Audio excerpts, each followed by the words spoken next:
Good afternoon, everyone. Live from Silicon Valley, California. This is Bhakti Community. My name is JM, and I welcome you all to a program today where we continue our series, Boxing with the Mind. And today's topic is Upgrade Your Subconscious Mind. Your habits aren't random, they are echoes. Learn how to rewrite them. With our speaker today, Vaish, a veteran Bhakti yogi, author, and power monk. We have around 10 members on Zoom. People are still dialing in, and we do have a few members on Facebook also. I want to thank Prem Minister for going live today. Good afternoon, Vaish. Welcome back to another episode of Bhakti On. Oh, thank you so much, JM. It's a pleasure to be here. Great to see you all. And intriguing topic coming from the Srimad Bhagavatam, talking about the ways in which we can improve our lives by improving our consciousness. And we're looking at the mind. And the boxing metaphor goes on and on and on, because people are generally well aware that it takes some discipline to box. It's one of the ways that people display some kind of discipline. They usually show boxing in the background, people running, getting ready for that. But the most important fight, according to the Bhagavad Gita, is the fight to recover our minds and to bring them into harmony with the highest goal of life. And so that's what we're going to talk about today, but something very specific, which has to do with our subconscious mind, the frontier that has been looked at, something we can go into very deeply.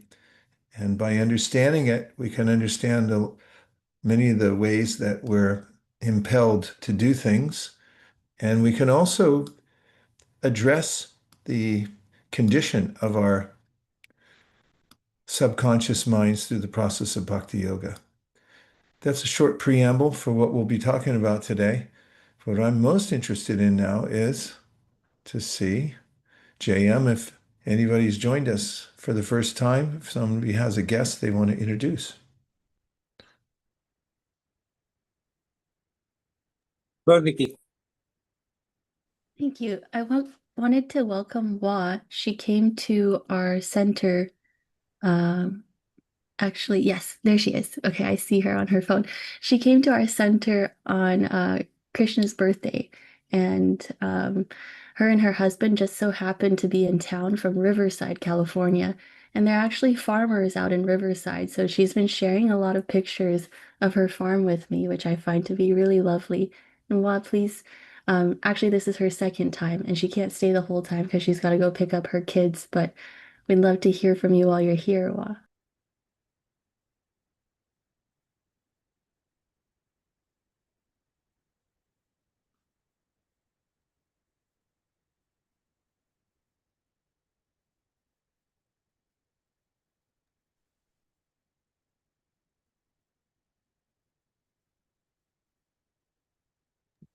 I think that you may be speaking on mute.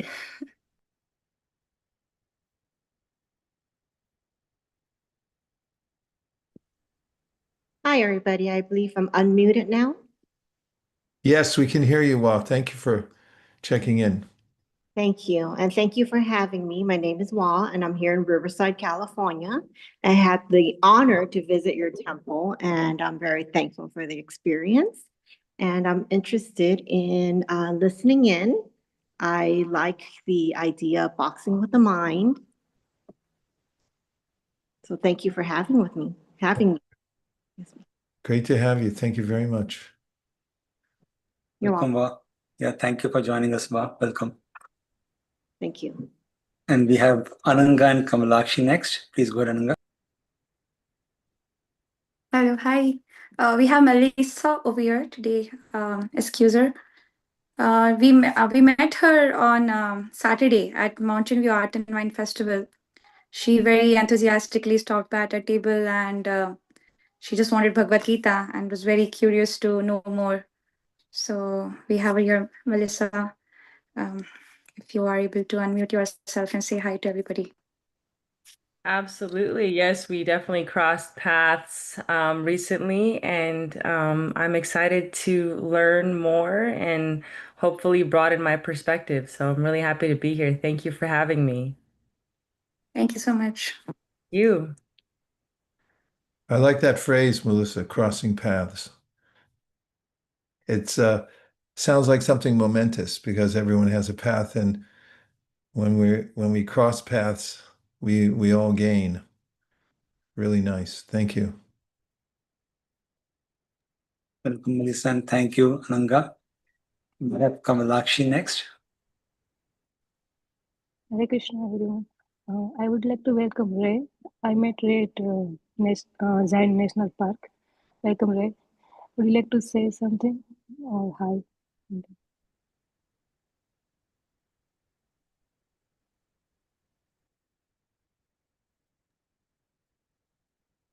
Hello. I'm currently trying to get everything situated on here. I'm not sure if you guys can see me or not. Um, I don't believe so, but it's great to meet you all. I'm super excited to be here. I was able to be a part of the Zion trip with my family, and during that time, I was able to get a lot of beautiful access to these books, and I'm super excited to be just able to be a part of this today. So I apologize, I might not be able to show my face today, but I'm super grateful to be here. And yeah, thank you so much. Thanks, Ray. Great to have you here. And nice that you met at Zion. It's one of the more beautiful places in the world. Thanks, Ray. Welcome, and thanks so much, Kamalakshi, for introduction. And I don't want to miss welcoming Vilasa back to Bhakti on all the way from Australia. Welcome back, Vilasa. How have you been? Thank you so much.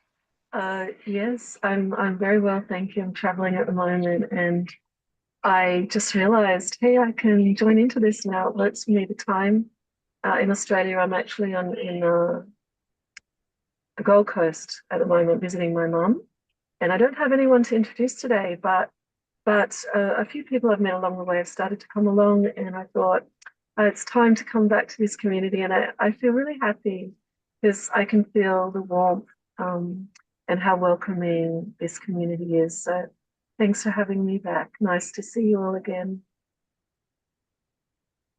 Oh, thank you for your wishes to my mum. Thanks.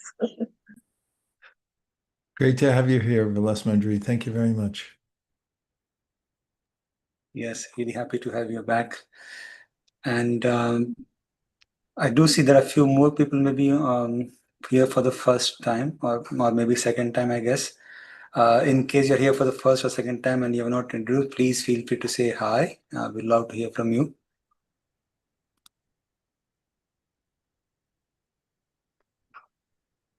Bree, have you been here before? I just want to be sure. No, this is my first time actually. Yeah. Welcome. Thank you. Thank you. How did you come to know about the community? So I was introduced in at the SUU campus, the Southern Utah University campus. Sorry. Yeah, but yeah. Hi, Brianna. So I was yeah. trying to introduce you. So I met Brianna at SUU. Yeah, welcome, Brianna. Thank you.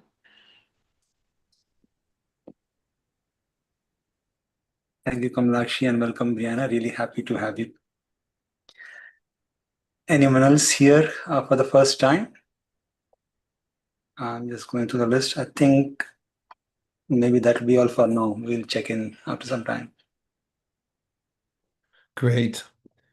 So tonight's topic is relatable to everyone because we get with our birth a mind, and it's worth looking into because, as is mentioned in the Bhagavad Gita and the other wisdom literatures, the mind is the center for all the senses. It's called the sense within. We have working senses like the hands and legs. We have knowledge gathering senses like the eyes and the ears, the tongue, and so forth. and the mind is the clearinghouse for all of them. And I'll talk about why the wisdom literatures say this is important to our happiness in life and clarity.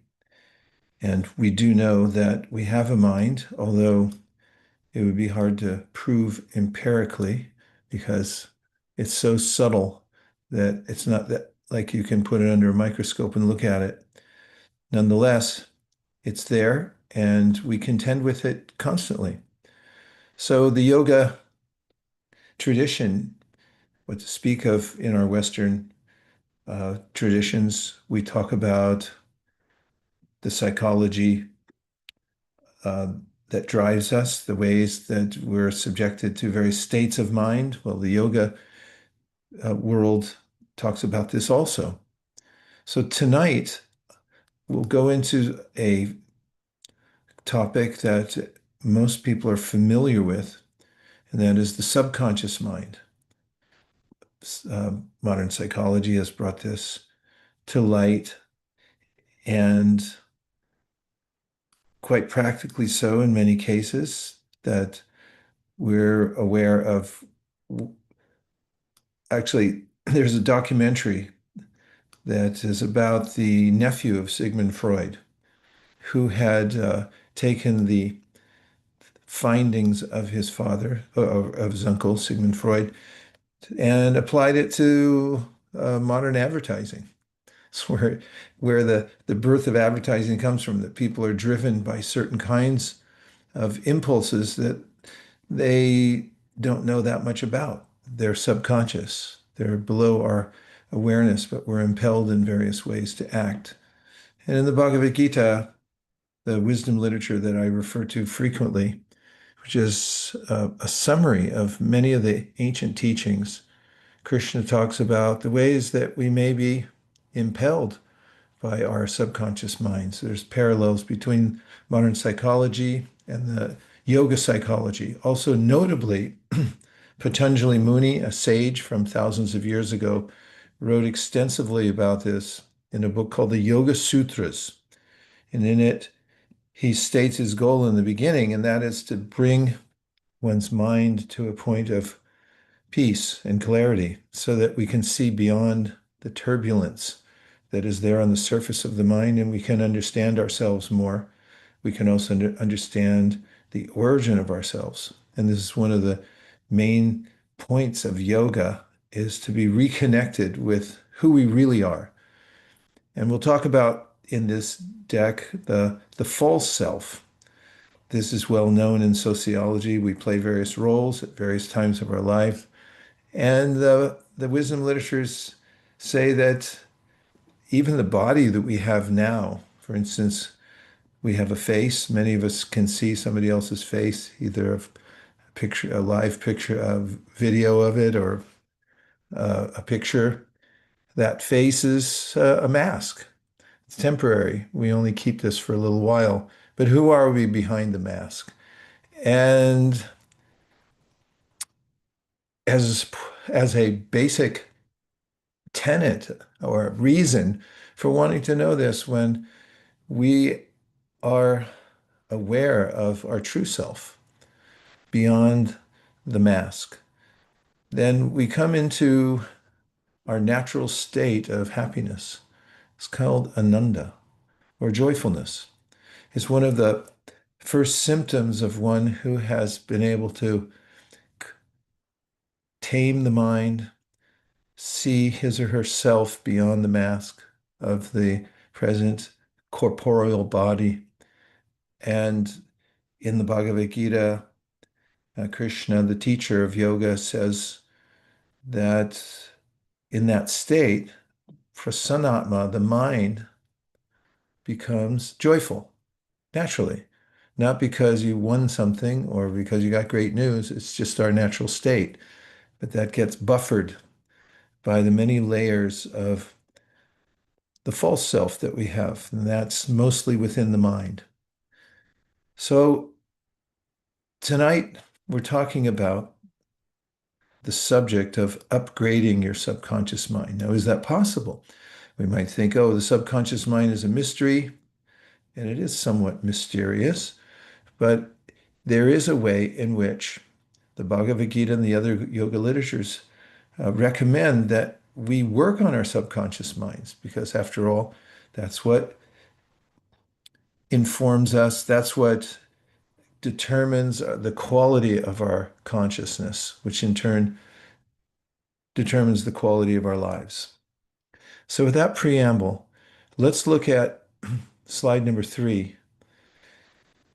And in modern psychology, there's this definition of the subconscious mind: mental processes outside of our immediate awareness that influence thoughts, emotions, and behavior, encompassing memories, learned habits, and desires. Subconscious mind, the definition of which is mental processes outside of our immediate awareness that influence thoughts. Has anybody, of course, it sounds counterintuitive to say, have you ever been aware of those kinds of mental processes that seem to be outside our immediate awareness? There, we may have insight into the deep recesses of our mind, sometimes in dreams. Of course, that's very Freudian. Jung also, the famous psychologist, talked about dreams and how integral they are to understanding our subconscious mind. If you've ever had intuitive dreams, for instance, I can say for myself, when I'm studying for an exam, I often am studying in my dream. It seems that my subconscious mind is aware of my external endeavors and is working while I sleep to help me out. We also may have feelings of guilt that are naturally that seem to pervade our consciousness, but we're not exactly sure where they come from. We feel guilty about this or that. Modern psychology tries to make those pushings of the subconscious mind more transparent so we can bring the light of consciousness to them and help resolve them. Nonetheless, the subconscious mind is there. It's something we contend with. And in slide number 4, just touching on the fact that this is not new. The concept of the subconscious mind has been a point made over thousands of years. And we call what's in the Bhagavad Gita, also in the Yoga Sutras, the psychology of yoga. And that is that the subconscious mind is a repository of recordings that influence our likes and dislikes. As an example, in the Bhagavad Gita, Krishna talks to his student Arjuna and tells him about a phenomena called Purva Samskar. Purva just means previous, and Samskar means impressions. And to fully understand the implications of the subconscious mind, we also have to look in the context of Bhagavad Gita to understand that these previous impressions are not only from our present life.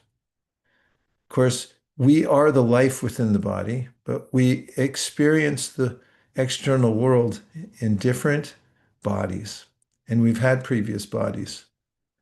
And in each one of them, we're accompanied by our subconscious mind. And I'll go into that a little bit later, how that works. But just in summary, we have a material body, but that material body has two divisions. One is the gross physical body. The other one is the subtle body, which includes the subconscious mind. So when we leave this gross body, people can identify the body by dental records and so forth. And nonetheless, what leaves the body along with us, the living force, is the subconscious mind.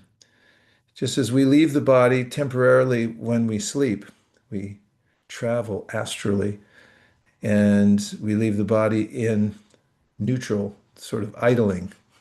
It goes on automatically. All the processes of the body go on, but we may travel in an astral plane. That can even happen when we're in anesthesia.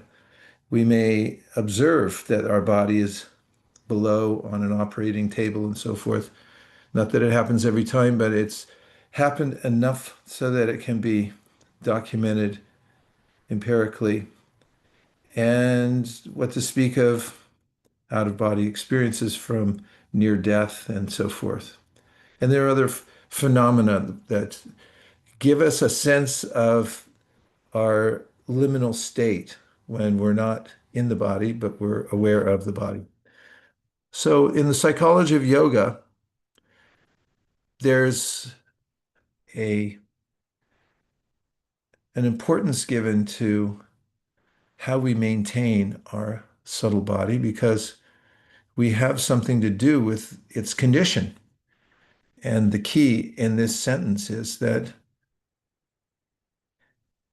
it's a repository, or the key phrase is a repository of recordings. So what we put into the mind stays in there. It's recorded. And it'll come out in combinations and permutations at various times. So we'll get to that, the importance more and how to upgrade the subtle body. We're coming to the fifth slide, which gives the technical term for our subtle body. And that's called chitta. Chit really means to be aware of something. The mind helps us to be aware of the external world. The chitta also includes a subtle body. So our subtle bodies include our mind, our intellect, and our ego. These are three divisions of chitta. The mind is a clearinghouse for the impressions that we take in through our knowledge gathering senses, as well as our working senses. The intellect is even more subtle, according to yoga psychology, than the mind. It's a different aspect of our subtle body. It's called buddhi, from which the name Buddha, which means the intelligent one. Buddhi means our intelligence. And we may notice that the mind has various options that it presents us. And they may come to us from a sub level, subconsciousness, or it may be more on a surface level. Nonetheless, the intelligence is where we develop discriminatory power. The intellect can develop what's called vivek.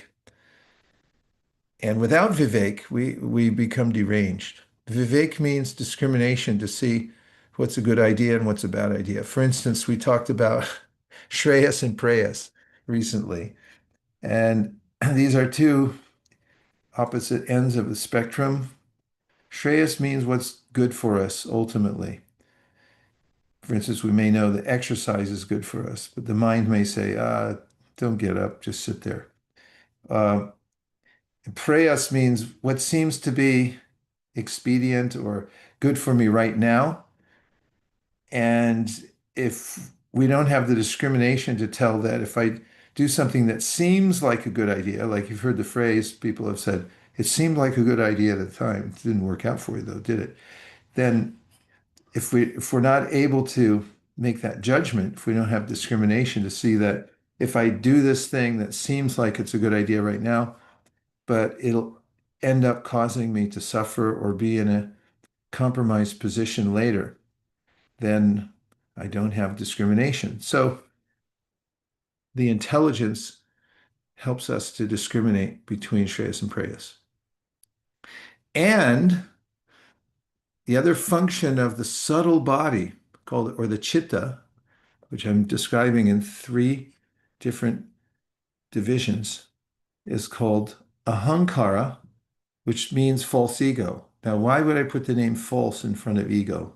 As we've all heard, then the word ego, and it just comes back to Latin, which means your identity, yourself. So we have a real self. This is one of the points made in the Bhagavad Gita that we exist, we've always existed, we always will exist. And that's what's called our Sanatan self, that self that always exists. And then we have what's called the Ahankar, or our false sense of self. And as I mentioned before, we're wearing a mask right now. Like I'm looking at myself shamelessly in the Zoom box right now. And, this face I have right now in this lifetime is a composite. My mother was Canadian, my father was Czech. This is a Czech Canadian mask I'm wearing here. But I won't keep it forever. I don't get to keep this mask. It's part of my um, temporary material body. And the false ego is sometimes compared to the type of technology that one might employ in virtual reality. You have an apparatus, and then how are you going to experience the subtle world presented to you through that through that high-tech apparatus? So the ego is sort of a juncture. It's a facility for us to connect to the temporary world, even though we're not temporary. We're the self within. And since there's a false ego, there can be a real ego also. The real ego is when we come to clarity and understand what is our real self. And I mentioned that before. Upon the awakening of our consciousness to who we really are, beyond the temporary designation of this body, we become joyful because that's our nature. Now, I'm going to talk about a subject that is typically taboo. So that should get everyone's interest. Birth and death. And here are the definitions, which you might find clarifying. In slide number 7, with special effects, we have this statement from the Srimad Bhagavatam. When the living entity passes from the present body to the next body, which is created by his own karma, he becomes absorbed in the pleasurable and painful sensations of the new body and completely forgets the experience of the previous body. This total forgetfulness of one's previous material identity, which comes about for one reason or another, is called death. So death just means, according to this, we forget about our present material body.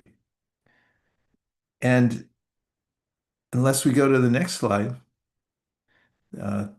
to hear the definition of birth, and actually before that we have slide number 8, which says, each new body we receive is a filling in of the impressions of our subconscious mind. So this brings more light to why the subconscious mind is so important, because we're pushed into the next body because of the state of our subconscious mind in the next life. That's uh, given in detail, that process, in the Bhagavad Gita. So that brings us to the next slide, after which I'll stop talking for a while to take some reflections. Maybe you want to talk about JM's new penchant for making these fantastical slides, or if you have any questions or points you'd like to make about the presentation so far. We'll go to number 9. And here's the definition of birth. What is called birth is simply a person's total identification with a new body. One accepts the new body just as one completely accepts the experience of a dream or a fantasy as reality. I would like to hear, if you're so inclined, to any reactions you might have now to the definitions of birth and death. Had you ever seen it from that perspective? That is, birth being awareness and total absorption in a new body, and death being the breaking off point from your present body and completely forgetting it. Uh, that's called death. Any reactions, either expressed through the modern articulation of emoji, or if you'd like to use human languages like English or any other language, you can type them in the chat box, or you can just raise your hand and JM will call on you.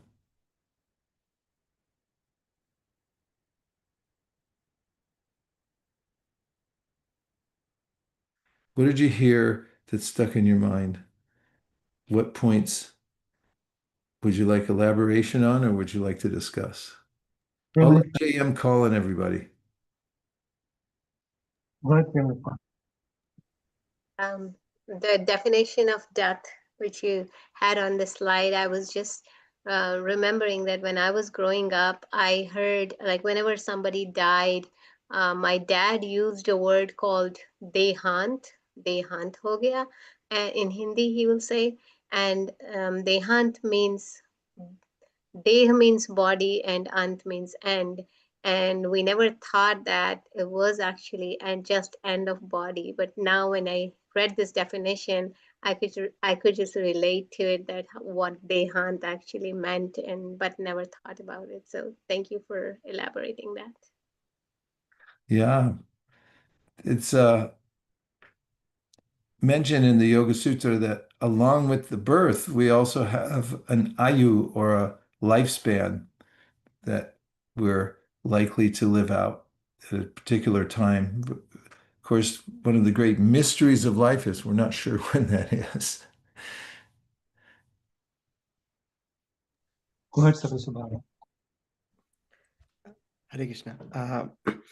I really like the point that mind, intellect, and ego will be carried from life after life.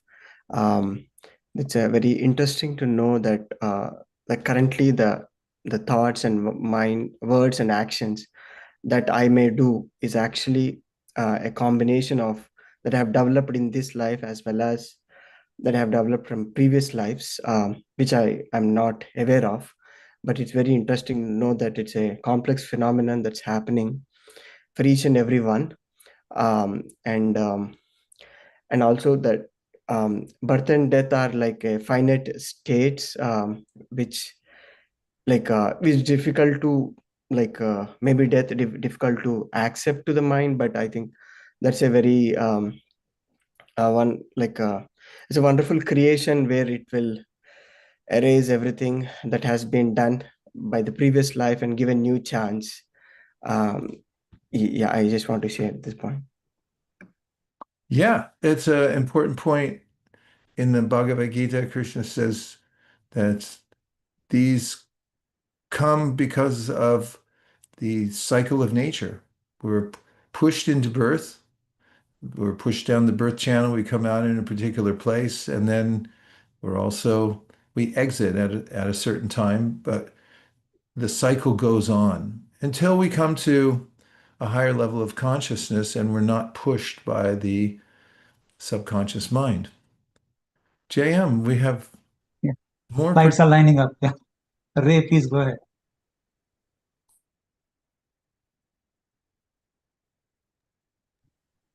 Hi, I'm not sure if I'm next, but yeah, I think the main thing that really fascinates me is how impermanence applies to the physical self, but not the spirit or the mind.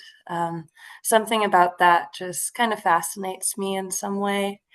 I'm not sure if there's really much more to add out of that, but I just kind of wanted to see the thoughts off of that matter. Yeah, it's a really interesting philosophical point. If we were, as the life force in the body, temporary, just as the physical body is temporary, we would not have a conception of death. We would simply be a physical process that would, and we would be changing like everything around us. But we don't change. That's why we're able to notice the changes. We notice the changes in our body, and that's a point Krishna makes in the Bhagavad Gita, that death is not something, it's not an event as much as it is a process. There's a way in which we're constantly dying. That is, every cell in our body is dying, and there are other cells regenerated. And another example given to clarify this is one that you may have heard elsewhere because it's such a good example. It's used frequently in many places, is that you can't step into the same river twice. When I step into a river and 2 seconds later I step into it, it's a different river, although I call it the same thing. So this body is changing as much as a river is changing, constantly in flux. It's mostly water anyway. It's just a big series of rivers in the Venus system coming through us. And we're the one that can notice the changes. Therefore, we're stable because we're the observer of the changes. And it's also a matter of concern for us that when we identify with the body, we have a concern that we are going to die. But that's a misnomer because we never die. We only change places. And even in this life, generally, I mean, it's well known that we require change management when we're changing situations. For when you change jobs or you're changing a process, you have to employ change management. So you can think of Bhagavad Gita as the ultimate change manual, change management manual for those who have a body. And when you're able to employ change management in a corporation or a group, you tend to come to accept it and understand it's just the flow of things that are naturally happening socially or managerially and so forth. So the body also is like that. So Krishna says in the Bhagavad Gita, be more observant of how you're always changing anyway. Death is just another one of those changes that take you to another situation. But that's happening right now anyway. The point I made about the river, I made from a different body than I'm sitting in right now. So I've already changed bodies, although this one looks like it's still the same thing. It's really not. Ray, what do you think? Oh, yeah, that is beautiful. Thank you so much. Yeah, I think it seems as if the body, the impermanence to the body is much different to the flux of the spirit, it sounds like. And so, yeah, that's beautiful. Thank you so much for your insight. Thank you for yours, Ray. Thanks for bringing it up. Of Really course. Thank appreciate you. it. Thank you, Ray. I do want to call Kamlakshi, if you want to maybe introduce any newcomers we might have brought in. I just want to check in if Kamlakshi is there. Hare Krishna. I would like to welcome Paige. I met her at Utah Tech University. Hi, Paige. Welcome. Would you like to say anything? Hi, Kamalakshi. Hi. Yeah, I wanted to say, well, I guess this is so I've gone through lots of religious phases. I don't judge anyone's religious opinions. I think all religious opinions are valid. It's I became kind of agnostic because I just saw there's so much suffering in my life and like tragedy in the world. But I really like the idea, like the religious or Buddhist idea, or that like a person is not their body and more than their body, because I think like as I'm also like a feminist, and like I think sometimes women especially, I mean everyone, but women especially get objectified for their bodies, and I really like the idea that people are more than their body. So I think that's a nice idea. Yeah. That you were just talking about. Yeah, thanks, Paige. It's one of the foundational principles in any transcendental process is to know the difference between consciousness and matter. And this is what's brought up in the Bhagavad Gita. Krishna mentions that there are varieties of energies. We, as conscious beings, are an energy, and the body is an energy, but they're not the same. They're not the same quality of energy or the same category of energy. They're categorically different. You can measure material phenomenon with controlled studies, controlled experiments. In fact, that's the mainstay of science because matter cooperates to some degree, not entirely. There's the Heisenberg effect. You look at matter, you try to study it, and it changes right before your eyes. The observer effect, it's called. And uh, consciousness, however, you can't measure in the same way. Its properties are completely different. So you're right. And these transcendental wisdom processes, the first point is that we're not our bodies. In fact, in the Bhagavad Gita, Krishna says that a wise person shows respect to all living beings. And we're not just talking about humans, because these transcendentalists point out that living, behind every body, there's a living being that animates that body. And that includes the plant world, the animal world, the human world. And it's just the body that we have displays consciousness to one degree or another based on the body, which is like a portal. So plants have consciousness.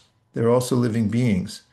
And they express their consciousness through reaching towards light in the sky and other ways in which my wisteria plants right outside my studio here have a mind of their own. They know how to expand into my neighbor's yard and start off uh, a new sub branch. And then animals obviously are alive. Animals are people too. You can talk to them and they'll understand. And different animals have different levels of intelligence. They're border collies. You can say, "Could you get in your seat?" And he'll jump up in the seat. And there are primates like Coco, who's passed, but Coco had language. Not much syntax, but knew hundreds of words and could sign them and talk with. Um, Coco could talk to human friends and so forth. And then human beings, the human body is just another apparatus. So Bhagavad Gita says real knowledge means to understand the difference between the body and one's consciousness, the conscious self. That's us. And when we see that in others, we show respect to everyone because we're not seeing the external feature of the body. We're seeing that there's a living conscious being within the body that's animating the body. The body's only a temporary mask. And that's what's called a learned person who knows that. Thanks for bringing up that point. It was really important. Thanks, Kamlakshi, for introducing Paige, and welcome Paige to the community and for that wonderful question or point. And we have Hitesh. Please go ahead, Hitesh. Yeah, Hare Krishna, everyone. So, this entire discussion just made me recollect a point which I used to ask my mom. So, one of my old relative died when I was a kid, and I genuinely asked my mom as a very innocent kid, like, why are people dying? Why there's so much pain in the world? So, my mom just gave me an assumption that imagine if no, everyone who has ever born will never die. Imagine how the world would look like. Everyone will be walking like zombies with diseases and pain, but then no one will die. So my mom sort of gave this connection of freshness and newness with the death. So, uh, you know, as much as we think death is such a painful event, it is so important for everyone to be like fresh. Otherwise, everyone would be just walking like, diseases, pain, suffering, but there will be no death. So in a way, it's a very good thing. Yeah, just a story which I recollected. Thank you, Hitesh. I'm just putting in the chat one of the other premises, which is all suffering comes from the mind. Suffering has a deep meaning etymologically. It means to hold on to things. And that's what we're going to go into now about the subconscious mind and how our minds hold on to things. And the next slide, the one that we're up to now in this amazing deck created by JM is the slide that goes more into how we're impelled by our mind to work in the world. So last life, you fell in love with somebody with a pointy nose and black hair. This life, you see someone with a pointy nose and black hair, and you think, oh, I kind of like the way that person looks. This is an example of a purva samskar. We have a previous impression, so we may think we're independently choosing the objects that we like in this world. But Patanjali Muni says, no, no, this is because of your previous experiences. You have these stored impressions within your mind that cause you to like some things and naturally dislike other things. Some people have phobias, as an example. These are deep-seated fears of certain phenomena in this world. And according to Freud and Patanjali in the Bhagavad Gita, these are due to purva samskars, previous impressions. Perhaps we've had harrowing experiences with certain phenomena in the world, and we retain those impressions. And so when we interact with the world, we are being driven, so to speak, or I keep using the word impelled, by those impressions within our mind. So, did I talk about number 8 already? Yes, I did. I would like to talk about it again really quickly. In number 8, we have this point that we receive a new body by the filling in of the impressions of our subconscious mind. And an example given by Patanjali Muni is that when you walk on wet sand and you look back, you'll notice your footprints in the sand. And if you were to put some plaster of Paris within the impression of your foot and let it settle and dry, then you would have a perfect impression of your foot, including the lines that were there on the bottom of your feet. And in a similar way, says Patanjali, when we leave the present physical body, material nature automatically fills in the impressions we have in our subconscious mind, and that's what creates our next body. Krishna says this in the Bhagavad Gita also. Whatever your predominant emotion is, or set of emotions, when you leave this body, that will earn you your next custom-made physical body. That doesn't necessarily mean it's human. It could be any kind of body within the myriad bodies that are available in this material creation. Okay, so now we can skip to number 11. And this is another metaphor for the desires, impulses that come from our subconscious mind, and that is of echoes.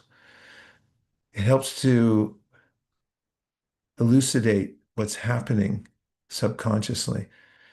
We've experienced something, we've heard it, we've seen it, we've had an emotion, and it's a repeat of such emotions and scenes that are there in our subconscious minds, sometimes known as echoes.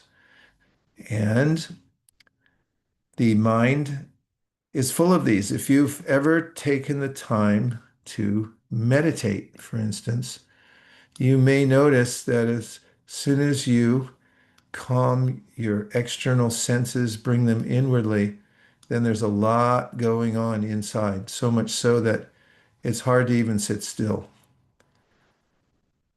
Can you sit? Or does your subconscious mind and your surface mind start telling you, no, you got to stand up, you got to go, you got to move, you got to do this or that? It's one of the obstacles for stilling the mind is the turbulence that's there. That's what Patanjali Muni talks about in his sutras. So all that is the recorded experiences we've had before that come out as echoes. And the mind actually is very noisy. I've given this example previously, bears repeating in this context, and that is in my research on the subject of sound, I came to know of a studio in Minneapolis, Minnesota, where there's a recording studio. And as a curiosity, the creators of that recording studio, where a lot of professional musicians go to record albums, they also created a no sound studio, a soundless studio. And that is when you go in there, you can't hear anything. Sound is measured in decibels, but inside the soundless studio, you can't hear the your own footfall. You can't hear your own breathing. You can't hear anything because the sound is deadened. In fact, there are negative decibels in that room. Everything, all sound vibration is killed before it reaches your ear. And both investigative reporters who talked about going there to try it out as a curiosity and to report on it said that it was the noisiest place on earth. And that most people, they reported, can't stay in there longer than a few minutes because even though it costs $75 to go in, they can't stay and you have to sign a release before you go in there. And the reporters talked about how they had auditory hallucinations and it was so noisy and they heard so many sounds that came from within their own subconscious minds that it was deafening. The loudest place on earth, they said. So that's what's happening inside. We have these echoes that are going on in our subconsciousness. And in number 12, Epictetus therefore says, we don't see the world the way it is. We see the world the way we are. And when I say see, I mean, we're seeing through the lens of our mind and the way that the mind has been shaped by our previous impressions makes us feel happy or sad. Some people like certain things, as it says, one person's food is another person's poison because of the state of one's mind and how we interpret the world through the mind. So that brings us to 13, which is really the payoff slide. And what I mentioned in the very beginning was that Bhakti Yoga very specifically teaches how to upgrade your subconscious mind. And we might think, I know nothing about my subconscious mind, except for that it's probably there, and any of the points we talked about today may seem reasonable. But how would I affect my subconscious mind? Well, we see in this slide the impressions that are expanding from the mind. We may recognize that if we sat down by a serene lake like this yogini is doing, we might experience the noise of our mind, the various impressions. You see the myriad impressions there. But then you see the lotus inside this yogini's heart. And our own consciousness has a particular vibration. In fact, there's a vibration that's there within our hearts. And the science of Bhakti Yoga means to reverse the clutter within our minds by overwriting it with what is called transcendental sound. This is the mainstay of Bhakti Yoga, is to deliberately expose oneself to sound vibration that is meant to resonate with our higher self. And this, said the great teacher of Bhakti Yoga, Chaitanya, over 500 years ago, is like cleansing a mirror. And the mirror is dusty or dirty. In order to see yourself in it, you have to cleanse it. So Chaitanya gave this process of Bhakti Yoga, which begins with Shravana, which means to hear. Upgrade the sound vibration that you're listening to. It purifies the subconscious mind. It rearranges it also and gives us the positive impressions, spiritual impressions. And therefore, as we all know, happiness comes within. That's cliche, practically, to say that. Everyone knows that. But how would we achieve that? We need intervention from a higher level, and that means sound that comes from beyond the closed system of the material world, and that's called the transcendental mantra. So when we chant the transcendental mantra, it has the dual effect. It cleanses our mind and it overwrites the previous troubling impressions that we have deep within our subconscious mind.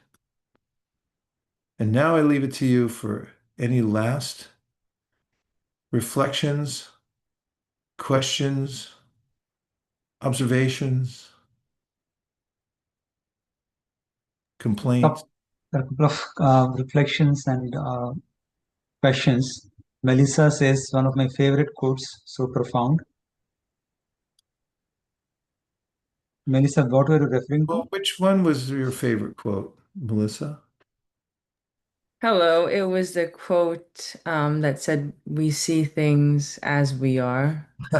My favorite. So profound, I honestly. love it too.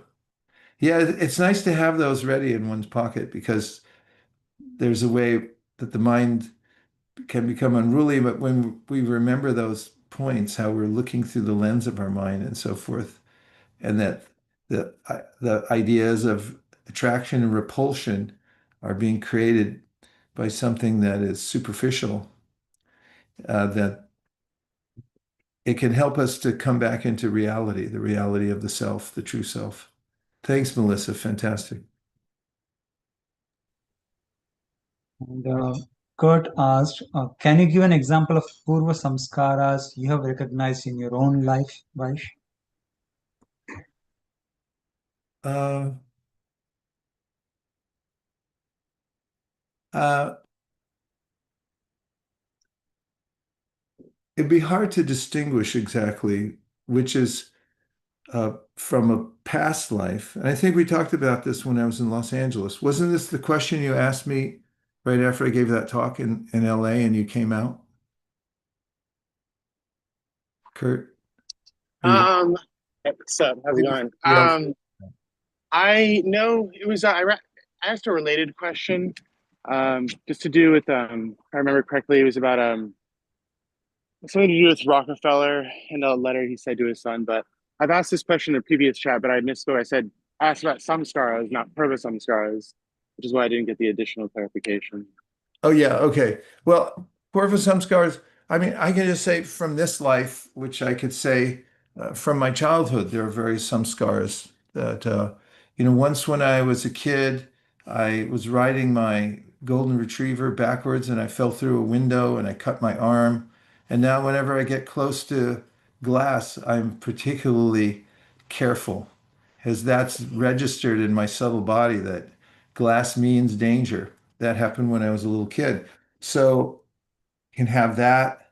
Can also remember times when certain kinds of food, I would say I have positive some scars for artichokes because that's I I identify my mother making artichokes for me when I was a kid, and there's a whole set of emotions that comes when I even smell an artichoke.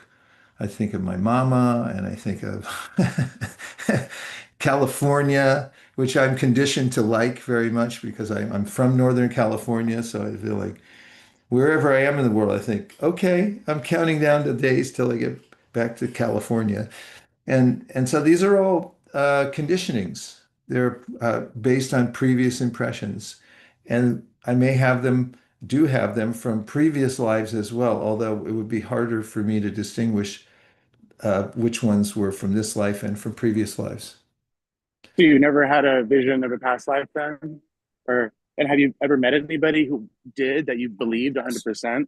Yes, absolutely. In fact, there's a lot of empirical research, academic research about uh, remembrance of previous lives. You'll find it, somebody could put the website up. It's from University of Virginia. It's a funded department there that studies the phenomena of how some children at a particular age, there's a liminal state where they do remember their past lives, and it's provable because they remember all the details of it.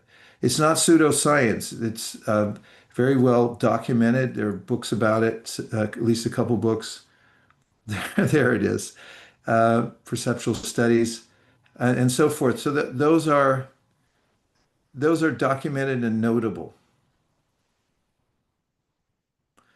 But it's, you know, it's something that we can be aware of even in this life. We can become aware of the difference between ourselves and our minds. We can observe it through meditation, through introspection.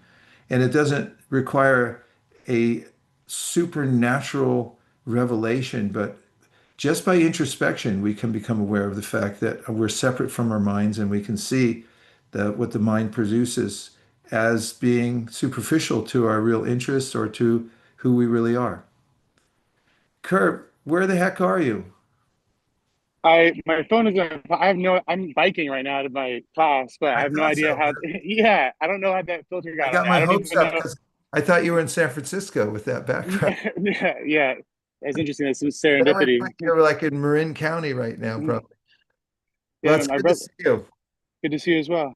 Thanks for checking in, even while you ride your bike. I really like that. Thank you. Yeah, I know it's a treat. Yeah, same for me. Thank you very much. Good to see you. And good to see everybody. Thank you. There's a charming way in which the yogis high in the Himalayas say goodbye to each other. They say this phrase Haribol, and they put their hands up in the air to encourage one another. It means keep the transcendental vibration going. So I would like to express my gratitude and delight by saying Haribol. Thanks, everybody. Haribol. Haribol. Haribol.